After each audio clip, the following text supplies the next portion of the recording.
Bismillahirrahmanirrahim. Assalamualaikum warahmatullahi wabarakatuh.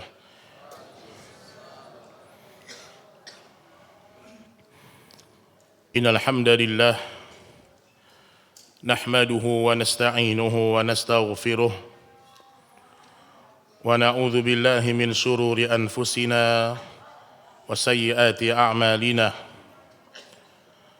Man yahdihillahu fala mudilla lahu ومن يضلل فلا هادي له أشهد أن لا إله إلا الله وحده لا شريك له وأشهد أن محمدا عبده ورسوله يا أيها الذين آمنوا اتقوا الله حق تقاته ولا تموتن إلا وأنتم مسلمون يا أيها الذين آمنوا اتقوا الله وقولوا قولا سديدا يصلح لكم أعمالكم ويغفر لكم ذنوبكم ومن يطع الله ورسوله فقد فاز فوزا عظيما أما بعد فإن أصدق الحديث كتاب الله وخير الهدي هدي محمد صلى الله عليه وسلم وشر الأمور محدثاتها فإن كل محدثة في الدين بدعة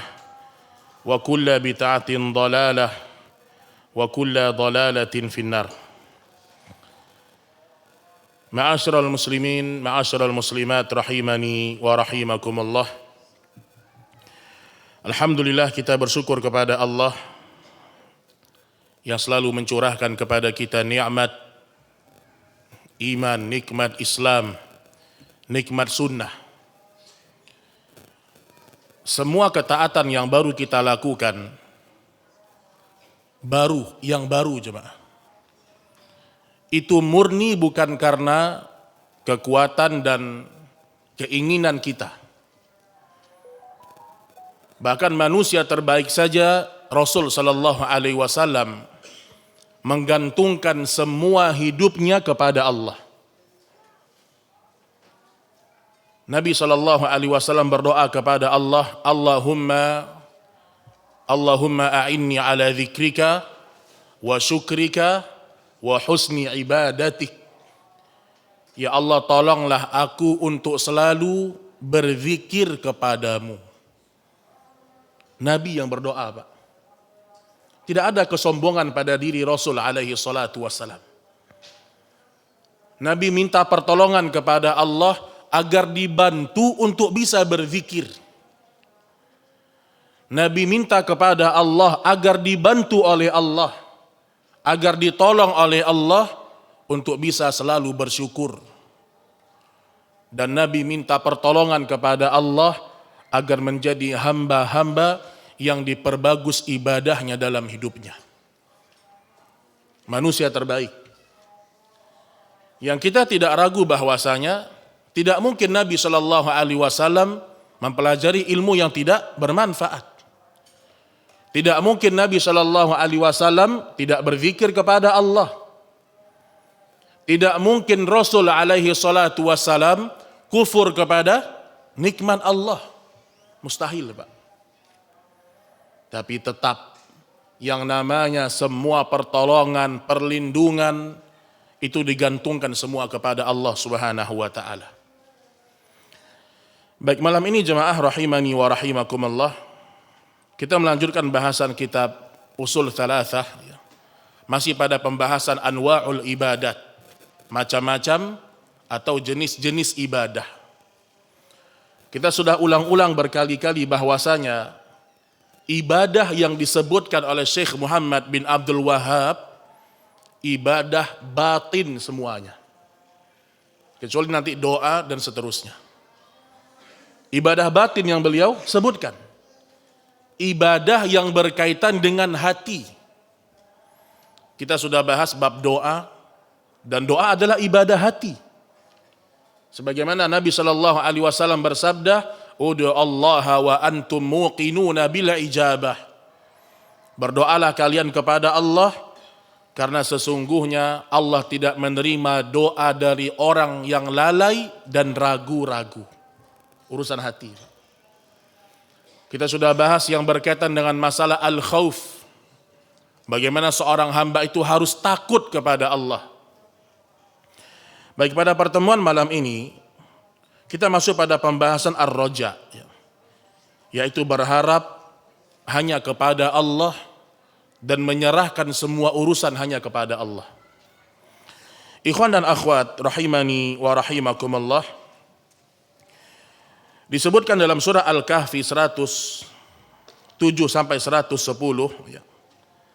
di antara firman Allah Subhanahu wa taala, "Faman kana yarju liqa'a rabbih falyamal 'amalan salihan wa la yusyrik bi'ibadati rabbih ahada." Barang siapa yang ingin besok di akhirat dia berjumpa dengan Allah, munculkan keinginan, ikhwan, saya mau jumpa dengan Allah di akhirat. Dengan salat saya, dengan puasa saya, dengan haji dan umrah saya, ya Rabb, saya berharap semua ibadah ini mengantarkan diriku ke hadapan-Mu.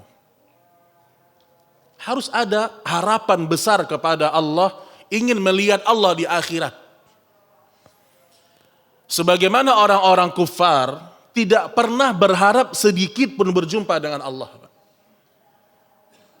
Sifat kita harus beda. Impian orang beriman, impian orang kafir tidak pernah sama. Allah sebutkan dalam surah Al-Kahfi ini, siapa yang ingin berjumpa dengan Allah di akhirat, falyamal 'amalan salihan. Jadi bukan hanya harapan, bukan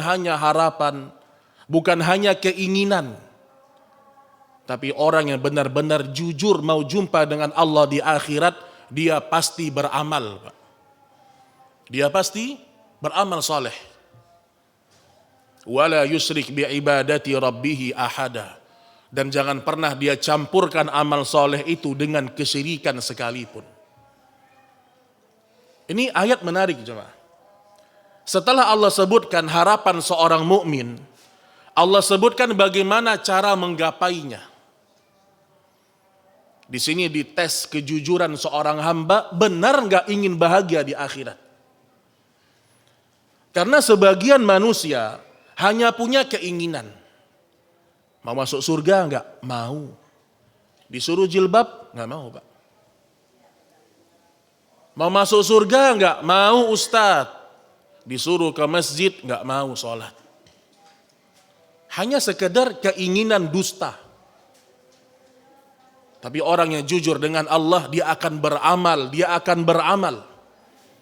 Dan dalam amal itu, dia tidak pernah menggantungkan kepada dirinya sendiri, Pak. Nggak pernah. Makanya kita ini nggak mungkin bisa duduk di tempat ini, ikhwan dan akhwat rahimani wa rahimakumullah, kecuali Allah yang berikan hidayah sama kita, Pak. Allah yang buat hati kita tuh cinta sama ilmu. Bukankah di waktu yang sama orang sedang melakukan dosa dan maksiat, Pak? Bukankah di waktu yang sama miliaran manusia tidak mendirikan yang namanya sholat? Tidak peduli dengan agama. Al-Imam Al-Bukhari rahimahullahu ta'ala, lihat bagaimana beliau menggantungkan harapannya kepada Allah ketika menulis hadis Sahih Al-Bukhari yang beliau tulis. Kalau kita membaca kisah beliau, kita akan dapatkan bahwasanya Imam Al-Bukhari setiap ingin menuliskan satu hadis, istikharah sama Allah.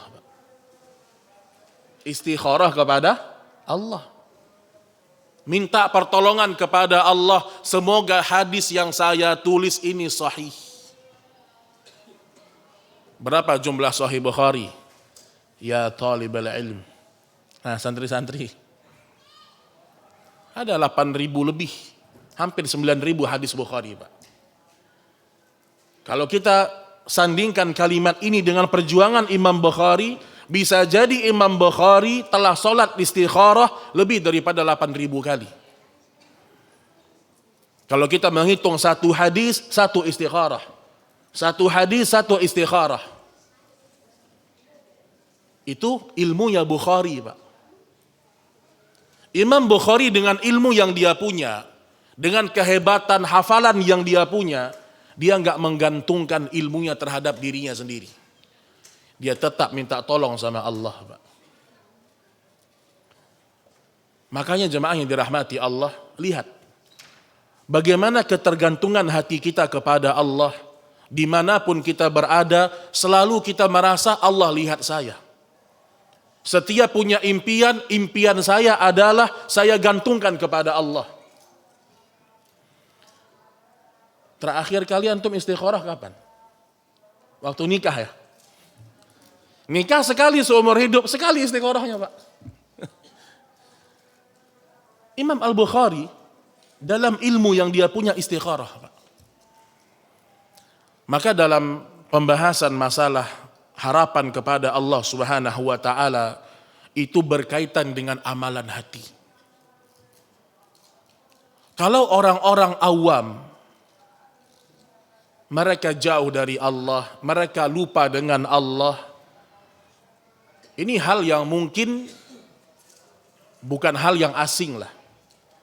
Tapi kalau penuntut ilmu yang lupa sama Allah, penuntut ilmu yang tidak berharap kepada Allah, ini dipertanyakan ilmunya, Pak. Bukankah tauhid mengajarkan kepada kita setiap permasalahan kembalikan kepada Allah? Wa ilallahi turja'ul umur. Semua urusan makhluk kembalinya kepada siapa? Kepada Allah.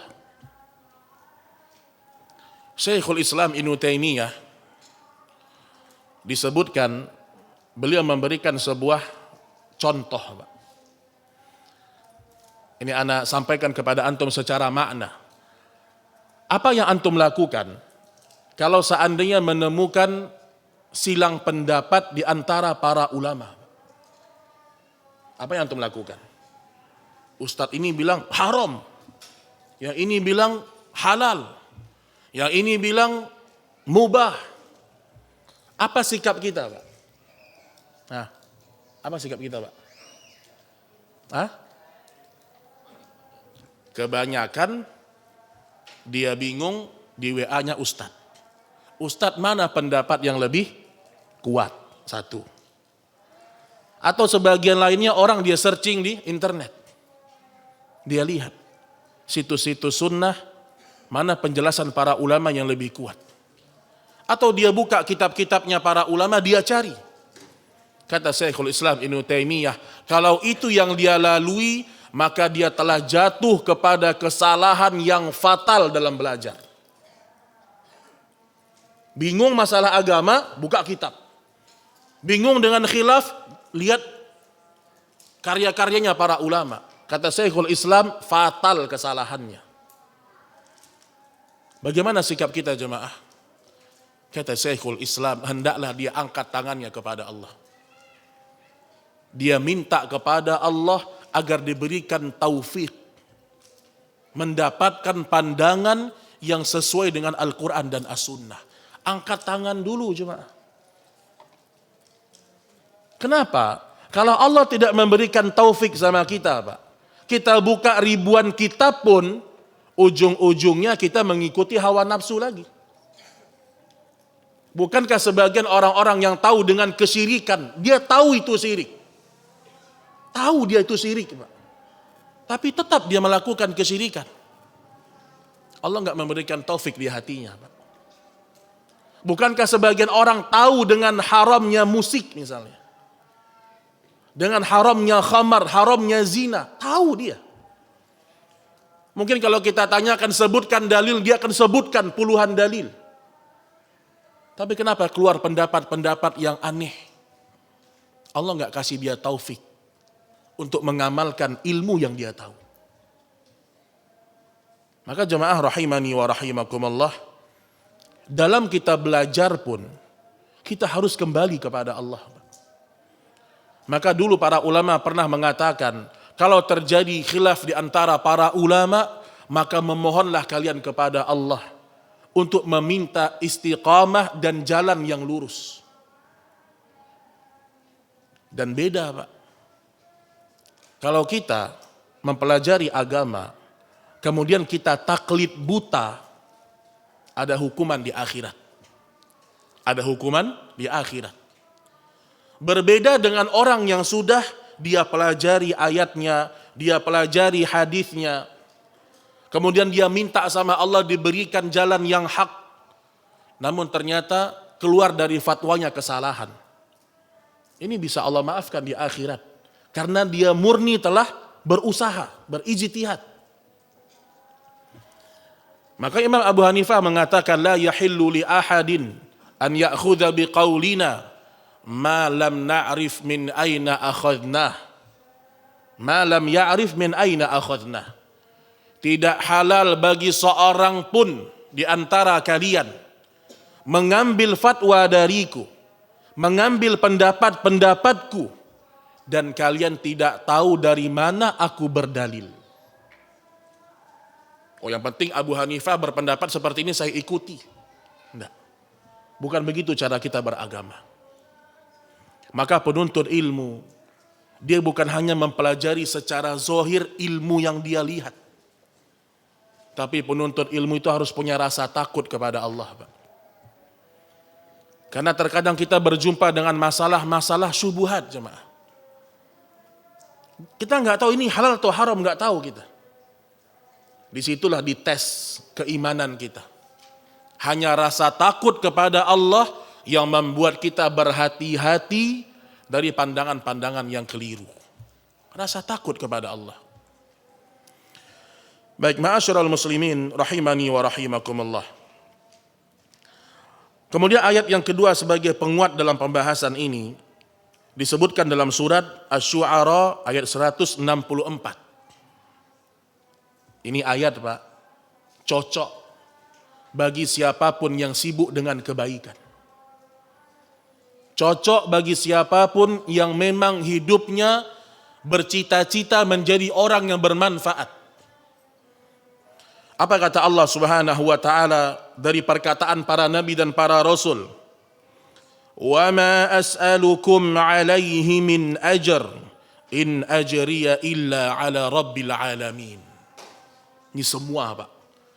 Semua rasul yang pernah diutus, semua rasul yang pernah berdakwah, mereka mengucapkan makna yang sama. Wa ma as'alukum 'alaihi min ajr. Aku tidak pernah minta balasan sama kalian.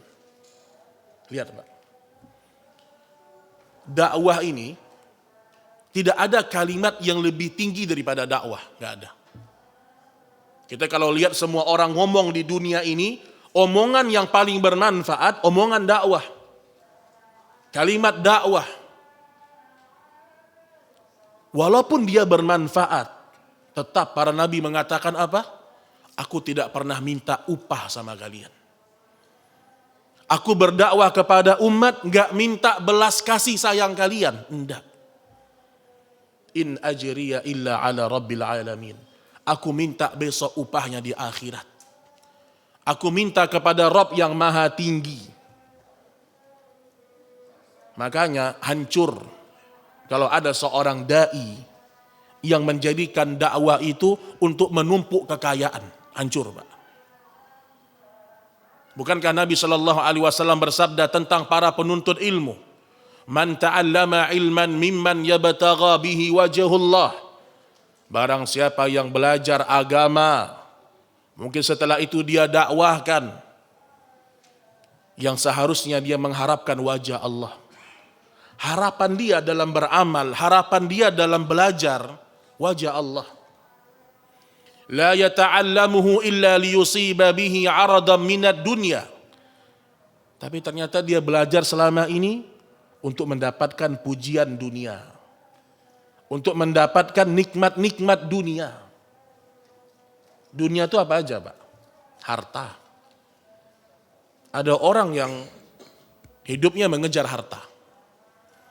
Ada orang yang hidupnya sibuk dengan pujian orang. Kalau orang muji dia, semangat dia. Kalau orang nggak apresiasi dia, turun semangatnya. Dunia wanita. Dunia anak-anak. Kalau ada orang belajar agama niatnya untuk dunia, secara umum lam yajid arfal jannah yaumal qiyamah. Gak main-main Pak. Orang yang niatnya salah dalam beragama, dia tidak bisa mencium harumnya surga. Gak bisa dia cium harumnya surga Allah. Dan dia akan mendapatkan apa yang dia harapkan. Sesuai dengan takdirnya dia. Sekarang contoh. Ada orang belajar agama, ngurus masjid, ngurus lembaga dakwah, niatnya supaya saya dikenal orang baik. Dia akan dapatkan pujian itu. Dapat dia di dunia Pak.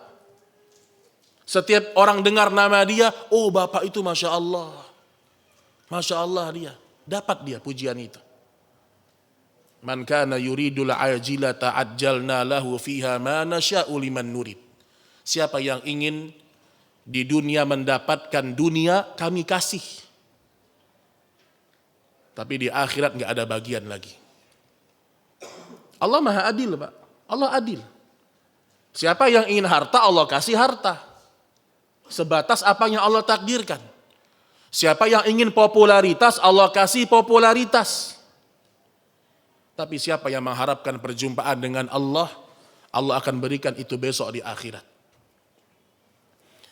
Maka jemaah rahimani wa rahimakumullah, dalam kita melakukan kebaikan, selalu perbarui niat. Ustadznya, pengurusnya, DKM-nya, jamaahnya, selama kita berada di atas kebaikan, luruskan niat, luruskan niat. Dan orang yang tanda niatnya lurus, kata Imam An-Nawawi rahimahullah, baginya pujian dan celaan itu sama-sama berbahaya. Gak ngaruh Pak. Dan ini yang ada pada diri Nabi sebenarnya. Nabi dipuji, Nabi disanjung, Nabi dicela, gak berefek untuk dakwah Rasul. Nabi jalan terus Pak. Nabi ke Taif, dilempar batu berdarah-darah, dicela orang, berhenti nggak dakwahnya? Enggak. Karena dakwahnya ngajak orang murni kepada Allah, bukan kepada dirinya pribadi. Iya, kita berdakwah mengajak manusia kepada Rasul, yang intinya apa? Mengajak kepada Allah. Makanya niat yang bisa bertahan adalah niat mengajak manusia kepada Allah. Wa man ahsanu qawlan mimman da'a ila Allah. Siapa lagi orang yang ucapannya lebih baik daripada manusia yang mengajak orang-orang kepada Allah Subhanahu wa taala. Ini menjadi hal yang harus kita perhatikan berkaitan dengan niat kita dalam melakukan kebaikan. Berharap hanya Allah. Mulai dari antum melakukan hal yang kecil sampai hal yang besar, Pak. Tapi ingat, tidak ada satupun kebaikan kecil yang kita lakukan kecuali Allah akan ganjar di akhirat. Dan itu bagi orang mukmin sudah cukup. Cukup, Pak. Kita ngasih makan satu orang anak yatim, Pak. Gak ada yang lihat, gak ada yang mendengar, gak ada yang tahu. Itu ada ganjaran besok di akhirat. Tidak ada satupun kebaikan yang kita lakukan walau manusia tidak apresiasi kita, tetap ada ganjaran besok di akhirat. Dan ini yang dibangun sama Nabi 13 tahun, agar para sahabat itu hidupnya berharap hanya kepada Allah Tabaraka wa ta'ala. Gak ada keluh kesah, kemudian ada masalah, ada problem. Mereka gak mengadu kepada manusia. Mereka mengadunya kepada Allah. Karena Allah Subhanahu wa taala berfirman dalam surah Fatir ayat 15. Ya ayyuhan nas, wahai sekalian manusia. Berarti masuk orang kafir, orang mukmin, orang munafik, orang kaya, orang miskin, semua masuk pada ayat ini. Antumul fuqara ilallah. Kalian semuanya orang-orang yang tidak punya di sisi Allah. Fakir, Pak. Kita ini fakir, jemaah. Allah memandang kita dari atas langit, semua makhluk ini fakir. Allah melihat kita dari atas langit dengan pandangannya Allah, tidak ada orang yang kaya di dunia ini. Enggak ada, Pak. Di pandangannya Allah, semua kita fakir. Semua kita tidak bisa hidup tanpa Allah. Dan Allah sebutkan, wallahu huwal ghaniyul hamid. Dan Allah maha kaya lagi maha terpuji. Maksudnya apa? Kalau kalian tidak berharap kepadaku, kalian rugi sendiri.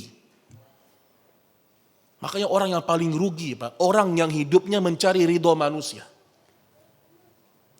Dan salah satu kunci bahagia dalam hidup, jangan pernah ingin tahu tentang penilaian antum dari orang lain.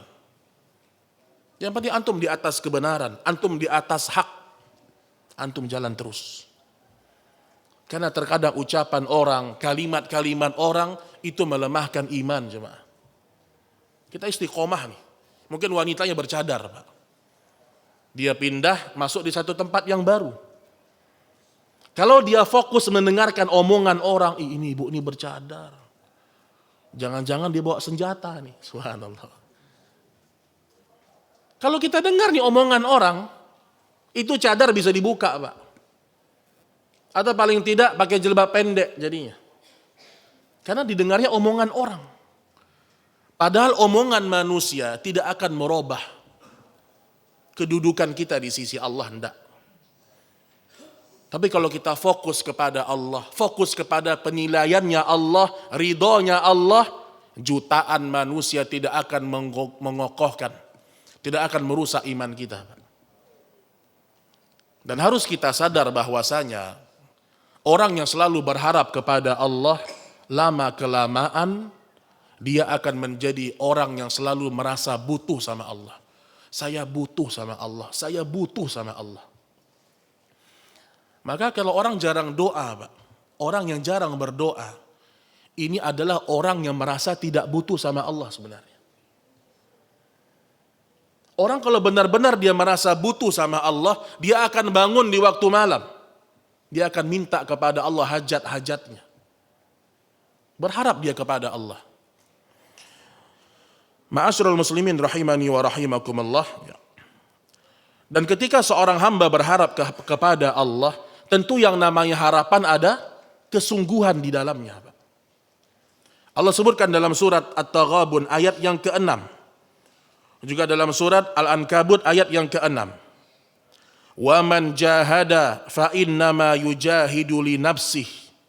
Barang siapa yang bersungguh-sungguh beribadah, bersungguh-sungguh berharap hanya kepada Allah, maka kesungguhan itu demi kebaikan dirinya.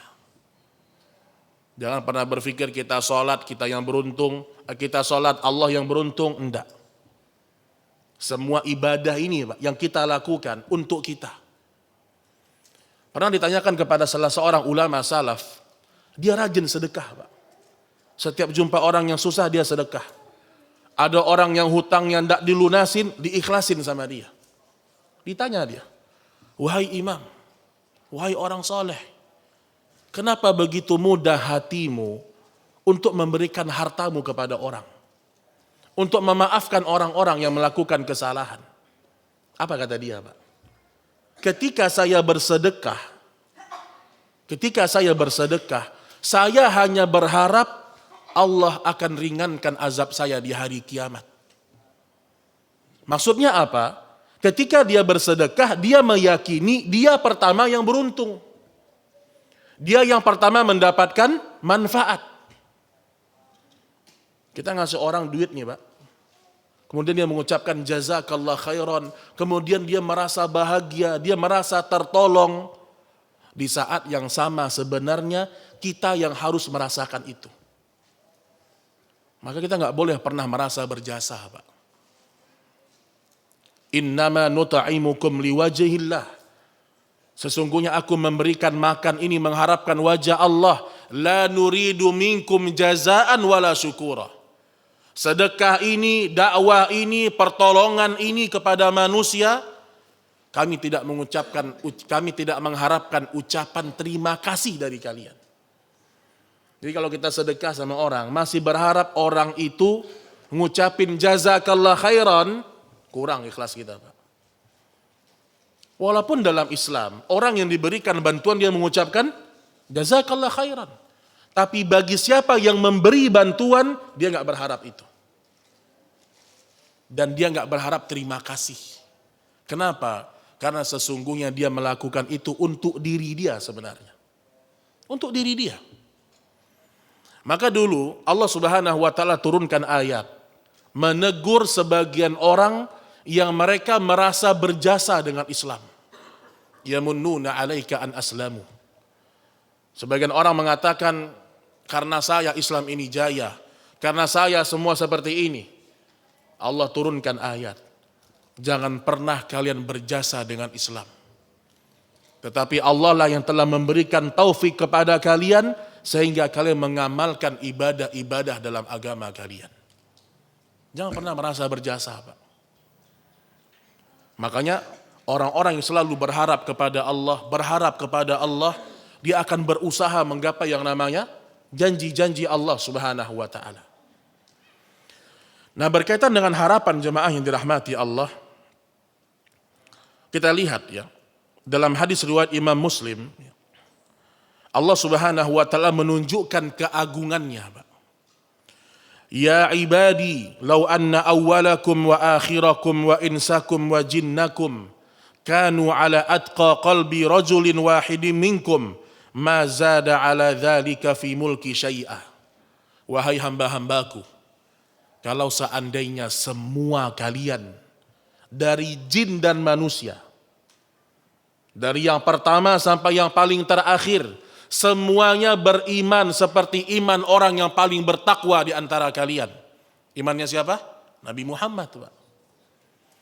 Andaikan semua manusia ini beriman seperti imannya Rasul kita, salatnya seperti Rasul kita, ikhlasnya seperti Rasul kita, dermawannya seperti Rasul kita, mazada ala dzalika mulki syai'ah, itu tidak akan pernah menambah keagungannya Allah.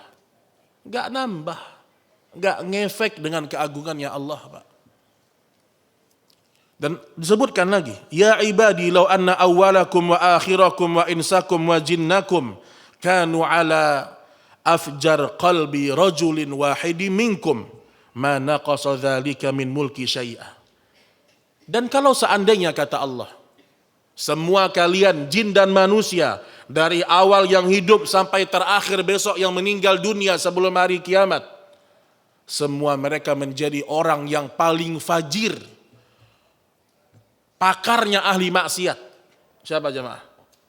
Korun. Semua kayak Korun, Pak. Antum bisa bayangin. Andaikan manusia dari zaman Nabi Adam semua ngaku Tuhan. Umat Nabi Adam mengatakan saya Tuhan. Umat Nabi Musa mengatakan saya Tuhan. Andaikan itu terjadi, apa kata Allah? Itu tidak akan mengurangi sedikit pun keagunganku. Maksudnya apa? Kita ini beragama, kita ini beribadah untuk kita, Pak. Untuk kita. Maka beragama yang benar, setiap ayat Allah yang kita baca, pertama kita lemparkan ke kita. Ini ayat untuk saya. Rasul diutus untuk saya.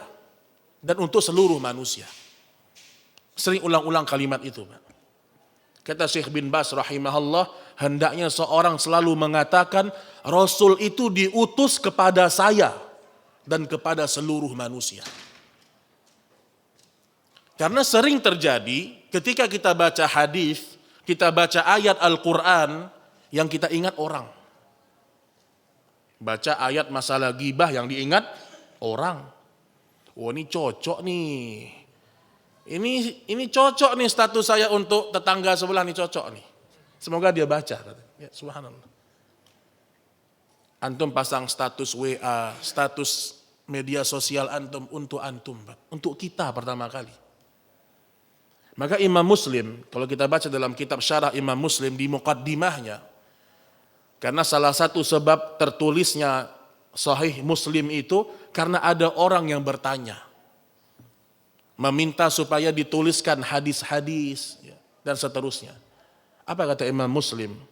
Kalau jadi tulisan itu, maka akulah orang pertama yang mendapatkan manfaatnya. Jadi ulama ketika menulis, berkarya, yang dia pikirkan pertama apa? Ini untuk saya di akhirat. Dan alangkah sedikitnya orang di masa sekarang yang selalu memikirkan dirinya. Kita sibuk memikirkan orang. Itu tetangga sebelah kaya. Tapi kok belum haji-haji ya? Ngapain kita pikirkan, Pak? Kita pikirkan. Kita pikirkan diri kita. Dan kita melihat seperti itu banyak di antara kaum muslimin. Kita lihat dari pertanyaan-pertanyaan. Pertanyaan ini mengarah kepada orang, mengarah kepada fulan, mengarah kepada fulanah. Padahal agama itu untuk kita, pertama kali kita amalkan. Maka dari sini kata para ulama hadis bahwasanya Allah Subhanahu wa taala tidak membutuhkan sedikit pun ibadah manusia, justru manusia berharap pahala dari Allah dari apa yang mereka lakukan. Baik jemaah sekalian rahimani wa rahimakumullah. Apa hasil dari orang yang selalu berharap kepada Allah? Apa hasilnya? Hasilnya adalah ketika dia melakukan perintah Allah, dia tidak pernah merasa rugi, bahkan kehilangan. Kalau kita bahas masalah harta. Sekarang orang sedekah merasa rugi, Pak. Sedekah 100 juta, kok nggak diganti, Ustaz? Karena apa? Dari sedekahnya mengharapkan dunia. Saya kalau sedekah dapat apa? Dan terlalu pendek cita-cita kita. Kalau sedekah 100 juta, berharap punya ini, punya itu. Terlalu pendek cita-cita kita, Pak. Maka Nabi tidak pernah mengajarkan kepada para sahabat, kalau kalian sholat berjamaah, nanti dapat ini. Kecuali pada ibadah-ibadah yang Nabi rincikan saja. Seperti Nabi menyebutkan, la ayyahdiyallahu bika rajulan wahidan khairun laka min humrin ni'am. Selalu motivasi Nabi itu apa? Akhirat. Wahai Ali, kalau seandainya ada orang masuk Islam karena hidayah dari Allah melalui perantaramu, itu lebih baik daripada engkau mendapatkan onta merah atau nikmat dunia semuanya.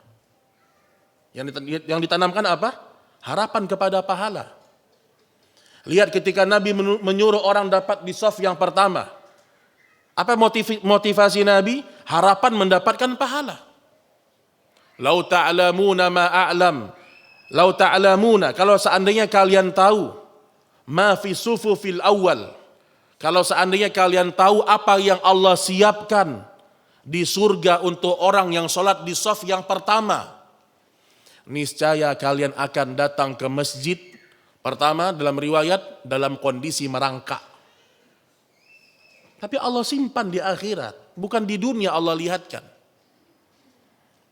Seandainya kita tahu, Pak, apa yang Allah siapkan pahala di akhirat di shaf yang pertama, kita akan merangkak ke masjid. Dan yang kedua, kita akan mengundinya. Siapa yang berhak sholat di shaf yang pertama?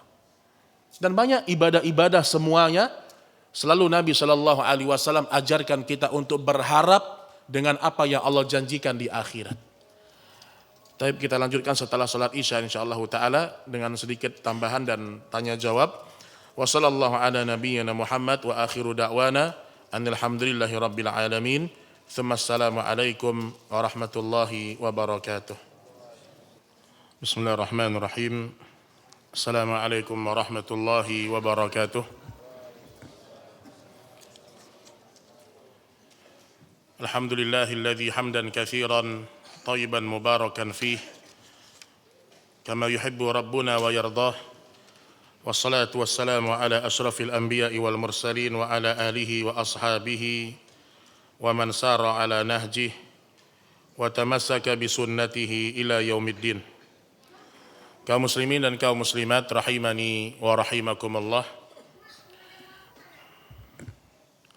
Kalau kita masih dengar suara anak kecil di masjid, alhamdulillah, Pak.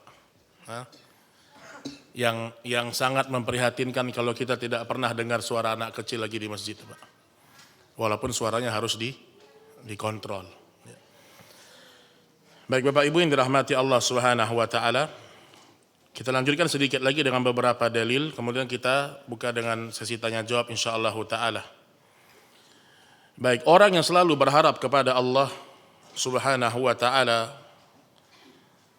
tentu Dia akan menyikapi yang namanya musibah-musibah, hal-hal yang tidak sesuai dengan impiannya, dengan kembali berharap kepada Allah kebaikan dalam musibah itu. Jadi orang berharap sama Allah itu benar-benar dia akan selalu bersyukur dengan apapun yang Allah takdirkan. Contoh, ada orang mungkin Allah takdirkan sakit-sakitan, umur sekian dia sakit. Kalau memang dia orang yang selalu berharap kepada Allah, dia berharap dari penyakitnya pahala. Itu beda seorang mukmin dengan orang yang tidak beriman.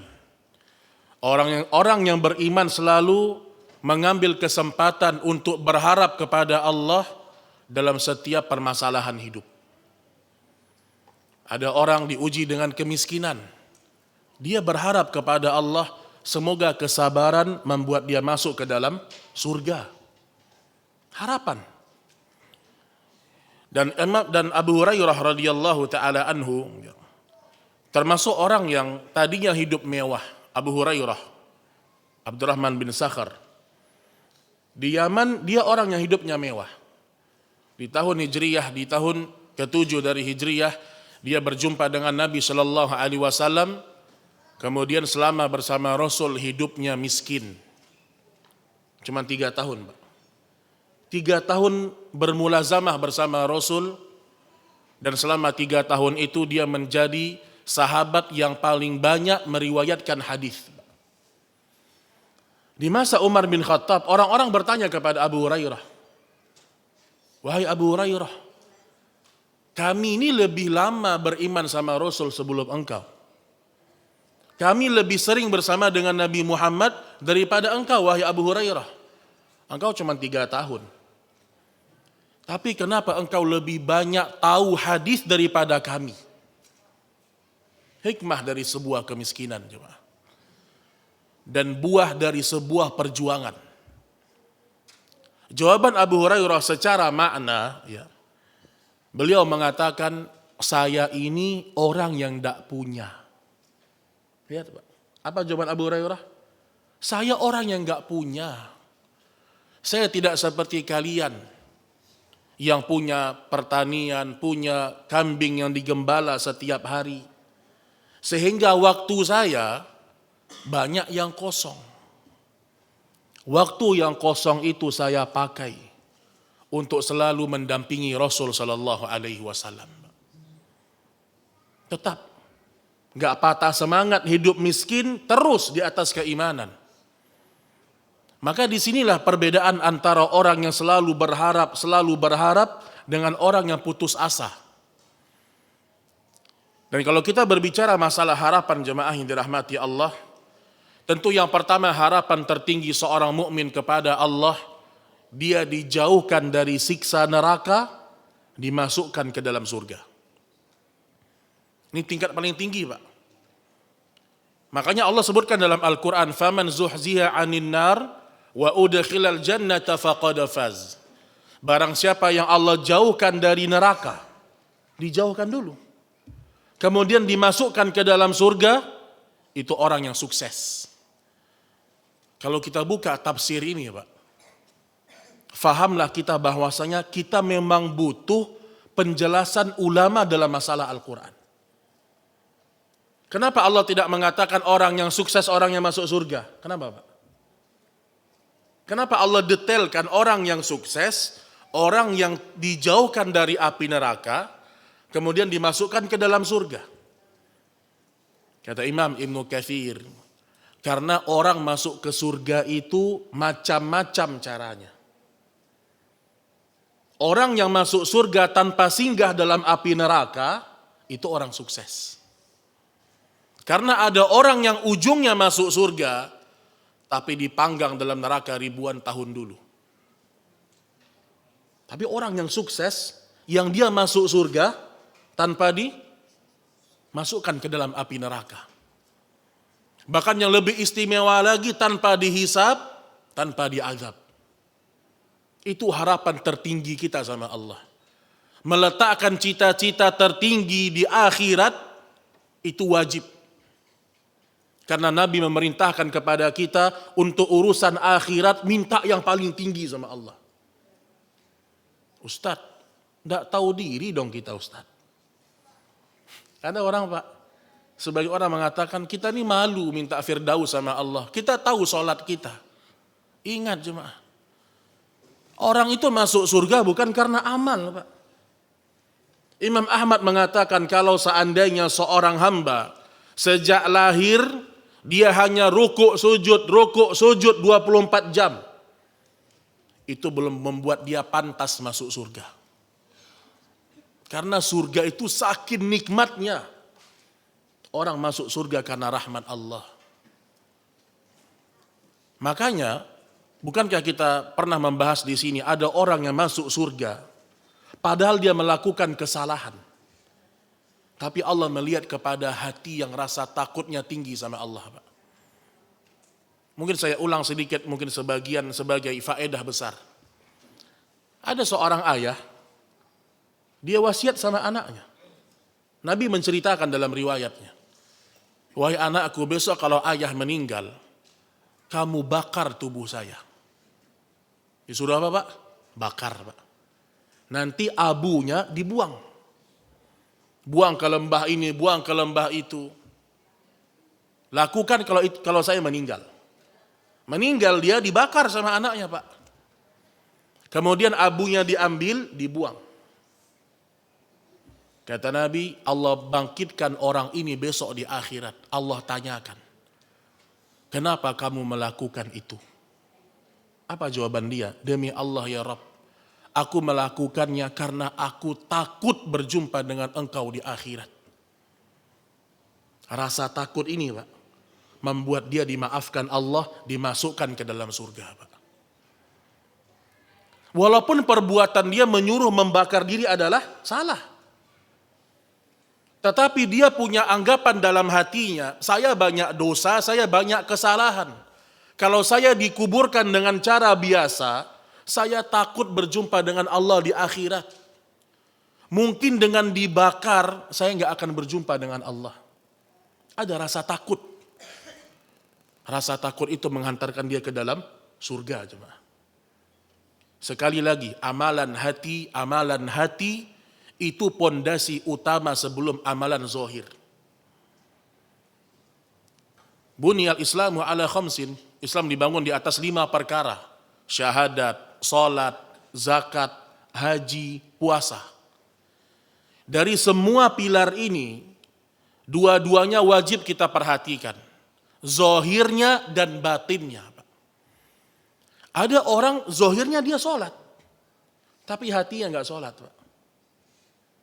Zahirnya, lisannya berzikir, Pak. Saking hebatnya zikirnya nggak kedengeran, Pak. Hu. Wes. Saking khusyuknya tuh, Pak. Kata mereka. Kita zikir kita jelas, la ilaha illallah, Allahu akbar, subhanallah, walhamdulillah. Itu zikirnya orang beriman. Tetapi sebagian orang ketika berzikir, hatinya enggak berzikir kepada Allah. Kita baca Quran, hati kita kemana-mana. Dan ulama sebutkan, sebab kenapa orang ngaji sering ngantuk, hatinya enggak hadir, Pak. Ada orang baca Quran, baru sehalaman, hilang wattnya, Pak. Udah. Ngantuk dia. Mulutnya baca Quran, hatinya enggak membaca Al-Quran. Lihat dulu para sahabat menikmati semua ibadah. Nabi katakan kepada Bilal, ya Bilal arihna bisalah. Wahai Bilal, kami capek setelah perang. Kami letih wahai Bilal. Istirahatkan hati kami dengan sholat. Dulu sahabat kalau capek mereka sholat, Pak. Muncul lagi tenaganya, Pak. Masya Allah. Kalau kita tenaga kita habis karena sholat. Karena harapan jemaah. Makanya perhatikan amal zahir dan amal batin, ini dua-duanya kita bina kepada Allah. Kita minta pertolongan kepada Allah. Antum mungkin pernah dengar sebuah hadis dalam kitab hadis Arba'in Nawawi. Ada seorang laki-laki la ya'malu bi'amali ahlil jannah. Ada seorang laki-laki la ya'malu pakai lam ta'kid. Ada seorang laki-laki benar-benar melakukan amalan-amalan penduduk surga di dunia. Sampai jarak antara dia dengan surga tinggal sejengkal, Pak. Sejengkal lagi masuk surga. Namun ternyata takdir mendahului dia merupakan penduduk neraka, Allah lempar ke dalam api neraka. Ini hadis, kalau kita nggak fahami dengan baik bisa sesat, Pak. Jahat betul Allah, Ustaz. Ada orang melakukan amalan seperti amalan penduduk surga, kok sejengkal lagi masuk surga dilempar ke neraka? Berarti Allah tidak adil. Berarti takdir Allah zolim sama dia. Nah, kita butuh ulama, Pak. Makanya kita kalau baca ayat Quran jangan diterjemahkan sendiri. Kita baca hadis jangan dipahami sendiri. Apa kata para ulama?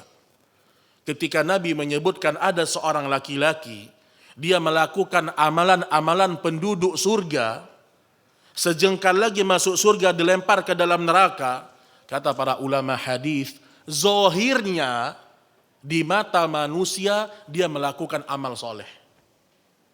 Orang kalau dengar nama dia, oh Pak Haji itu Masya Allah tuh Pak Haji. Dia yang bangun masjid, dia yang rajin sholat. Zahirnya di pandangan makhluk dia orang soleh. Tapi batinnya berantakan, Pak. Dan Allah tahu isi hati kita. Innallaha alimun bidzatis sudur. Allah yang paling tahu apa yang ada di dalam dada seorang hamba. Apa hukuman bagi dia? Hukuman bagi dia sejengkal lagi dia masuk surga karena niatnya yang tidak ikhlas. Dia beramal berharap ridho orang. Beramal bukan mengharapkan akhirat. Allah lempar ke neraka, Pak. Jadi kita nih harus punya harapan yang jelas, Pak. Misalnya kita ke majelis ilmu, apa harapan kita? Kita hadir di majelis ilmu, kita berharap apa? Kalau kita berharap istighfarnya malaikat, berharap ampunannya Allah, maka benarlah niat itu. Tapi kalau harapan kita lain, harapan kita dunia, kita mendapatkan apa yang kita niatkan. Baik, disebutkan dalam sebuah hadis dari Imam Tirmidzi, ini salah satu hukuman bagi orang yang selalu mengharapkan ridhonya manusia. Disebutkan manil tamasa ridallah bisakhatin nas. Barang siapa mencari ridho Allah saat manusia tidak suka, kafahullah mu'natan nas. Maka cukup baginya Allah dari beban manusia. Barang siapa yang mencari ridho Allah saat manusia tidak suka, kita tinggalkan riba, orang gak suka. Kita kembali kepada sunnah, ada keluarga yang gak suka. Tapi kita jalan terus. Karena kita mengharap ridho Allah. Kata Nabi, maka Allah akan cukupkan dia dari beban manusia. Jadi kita ini kalau beragama tulus, Pak. Gangguan orang gak ngefek, Pak. Celaan orang, kemudian kejahatan manusia sama kita tidak akan mengurangi yang namanya semangat kita. Sebagaimana Nabi SAW contoh terbaik dalam masalah ini. Nabi dan para sahabat, Pak, kurang apa siksaannya, Pak? Kisah yang diulang-ulang dalam sejarah keluarganya Ammar bin Yasir. Apa yang membuat mereka ini kuat, jemaah? Yasir sebagai ayahnya dibunuh. Kemudian istrinya Sumayyah bintu Khayyat wafat terbunuh, Pak. Nabi lihat di depan mata Nabi mereka disiksa. Tapi Nabi gak punya kekuatan waktu itu. Tapi Nabi menjelaskan tauhid kepada Ammar, anaknya yang masih hidup. Dan penjelasan ini cukup bagi Ammar. Artinya menambahkan keyakinan dia, menambahkan harapan dia kepada akhirat. Ketika Nabi mengatakan, sabran ya ala Yasir, fa inna mau'idakumul jannah. Bersabarlah wahai keluarganya Yasir, sabar. Sebentar di dunia kalian disiksa. Karena sesungguhnya wahyu yang turun kepadaku, kalian semua penduduk surga. Tenang Ammar, Pak. Udah silahkan siksa sudah. Siksa silahkan. Kenapa? Harapannya yakin kepada Allah. Nah, kita keyakinan ini yang butuh, Pak. Keyakinan bahwasanya kalau kita mencari ridho Allah, manusia nggak akan bisa mengganggu kita. Kemudian Nabi sebutkan, wa man iltamasa ridhan nas bi sakhatillah wakalahu Allahu ilan nas. Ini hukuman nih, Pak. Tapi barang siapa yang hidup di dunia sibuk mencari ridhonya orang, apalagi udah sama orang-orang kaya, pejabat-pejabat, pimpinan-pimpinan, dia pikirkan tuh, kalau saya ngomong gini, senang nggak pimpinan saya ya? Kalau saya bersikap gini, saya diridhoi nggak sama dia ya? Setuju nggak dia ya? Harusnya Pak, kita lebih banyak memikirkan ucapan saya Allah ridhoi atau tidak. Sikap saya Allah suka atau tidak. Jangan pikirkan orang, tapi pikirkan ridhonya Allah. Apa kata Nabi? Orang yang selalu mencari ridhonya manusia, maka Allah Subhanahu wa ta'ala akan biarkan dia bergantung kepada manusia itu. Oh, capek Pak. Kalau kita hidup bergantung sama manusia, capek. Siap-siap hidup tersiksa. Siap-siap hidup selalu merasa susah kalau bergantungnya kepada manusia. Maka dai itu adalah orang yang tidak boleh takut kepada siapapun. Dai terutama. Ulama kalau dia menggantungkan dirinya kepada manusia lebih berbahaya daripada orang awam, Pak. Ada orang awam setiap jumpa sama bosnya, oh Masya Allah, iya terus Pak. Kita masih rapat nih, nanti aja sholat zuhurnya, nanti jam 3 sholatnya. Ini rapat penting nih. Iya Pak, iya. Lihat, ridho manusia dia cari. Makanya, tapi kalau orang awam, dia cari ridho manusia, yang rusak agama dia. Makanya kata Ibnu Qayyim, yang paling berbahaya, kalau yang rusak itu adalah para ulama. Makanya ulama, para dai, para kiai, para ustadz tidak boleh menggantungkan dirinya kepada makhluk. Kalau kita sudah gantungkan diri kepada makhluk, udah Pak. Ngomong haram nih susah Pak. Kan sering saya bilang, ini mulut dijahit sama orang kaya. Apalagi kalau ustadznya udah segan sama orang kaya, segan sama penguasa. Dulu para salaf ketika mereka umroh, sebelum mereka minum air zam-zam, mereka berdoa kepada Allah. Juga dalam sujud mereka berdoa kepada Allah. Apa permohonan mereka dalam sujud-sujud mereka? Di antaranya perkataan sebagian para salaf, ya Allah, kuatkan lisan ini untuk ngomong kebenaran di hadapan orang-orang yang kami segani dan orang-orang pembesar. Ini kuatkan lidah ini ngomong di hadapan orang-orang yang kita segani. Yang kedua, sebagian mereka meminta kepada Allah agar diberikan hafalan yang kuat. Ulama Pak, kalau udah susah ngomong haram di depan orang yang dia segani, waduh bahaya. Bahayanya kepada siapa? Lebih besar kepada umat bahayanya. Makanya seorang dai, seorang ustadz, satu kalimat yang selalu terngiang-ngiang di pikiran saya. Dari guru kita Ustaz Abdul Hakim Abdad. Beliau selalu mengatakan seorang dai, penuntut ilmu, harus punya dua hal dalam jiwanya. Kalau salah satunya tidak ada, maka rusak ilmu itu. Yang pertama, dia harus punya ilmu. Punya ilmu dulu dia. Tapi enggak cukup punya ilmu saja, Pak. Yang kedua, dia harus punya sifat syaja'ah, keberanian, keyakinan menyampaikan ilmu itu.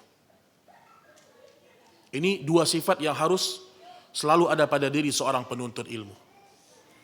Baik, terakhir anda tutup dengan perkataannya Imam Ibnu Qayyim rahimahullahu taala, "Man ishtaghala billah 'anil nas kafahu Allah mu'natan nas." Barang siapa menyibukkan dirinya dengan bersandar kepada Allah, maka Allah akan mencukupi kebutuhannya. Wa man istaghala bi nafsihi 'anillah, dan sebaliknya barang siapa yang menyibukkan dirinya dengan bersandar kepada dirinya sendiri. Ada orang bersandar kepada dirinya sendiri, atau dia bersandar kepada orang lain. Oh, saya kan hebat, saya sudah sekolah, saya tahu caranya. Dia sandarkan kepada dirinya sendiri, maka Allah Subhanahu wa taala akan meninggalkannya. Dan Allah pun akan menghukumnya, menggantungkan urusannya kepada manusia. Ini jemaah sekalian, Allah cukup. Allah sudah cukup sebagai tempat bergantung kita. Dan inilah keyakinan yang dibawa oleh Nabi Musa alaihissalam. Walaupun terkadang harapan itu belum kelihatan di saat kita butuh. Nabi Musa jemaah dikejar-kejar oleh Fir'aun dan bala tentara, Pak. Dikejar dari belakang, di depan Laut Merah. Apa perintah Allah? Lari terus wahai Musa, lari. Kalau Nabi Musa alaihissalam bermain dengan akal, Pak, mau lari kemana ya Allah? Depan laut, ini laut di depan, disuruh lari. Tapi yang turun ini bukan omongan orang, tapi omongannya kalamullah, Rabbul Izzati wal Jalalah, pencipta langit dan bumi, yang mengatakan kepada Musa alaihissalam, lari wahai Musa. Apa hikmahnya, Pak? Allah ingin melihat seberapa besar keyakinan Nabi Musa kepada Allah. Nabi Musa gak kebayang, Pak, sampai di tepi laut akan terbelah laut, gak kebayang. Sebagaimana sebagian orang ragu-ragu, besok kalau saya keluar dari tempat riba, saya kerja apa? Belum terbayang. Belum terbayang. Tapi lihat pelajaran dari Nabi Musa alaihissalam. Sampai di tepi laut Allah suruh. Keluarlah mukjizatnya itu. Dengan izin Allah terbelah laut itu, Pak. Apakah Nabi Musa akan menyangka demikian, Pak? Tidak. Inilah namanya buah dari sebuah keyakinan, jemaah sekalian. Kalau seandainya janji Allah itu kita tidak dapatkan di akhirat, tetap kita yakin kita akan mendapatkannya besok di hari akhirat.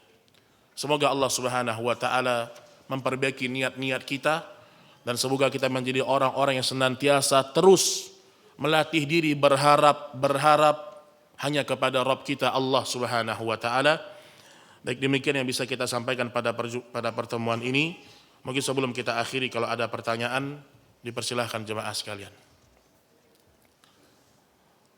Baik, silahkan, baik tulisan maupun langsung, fadhal.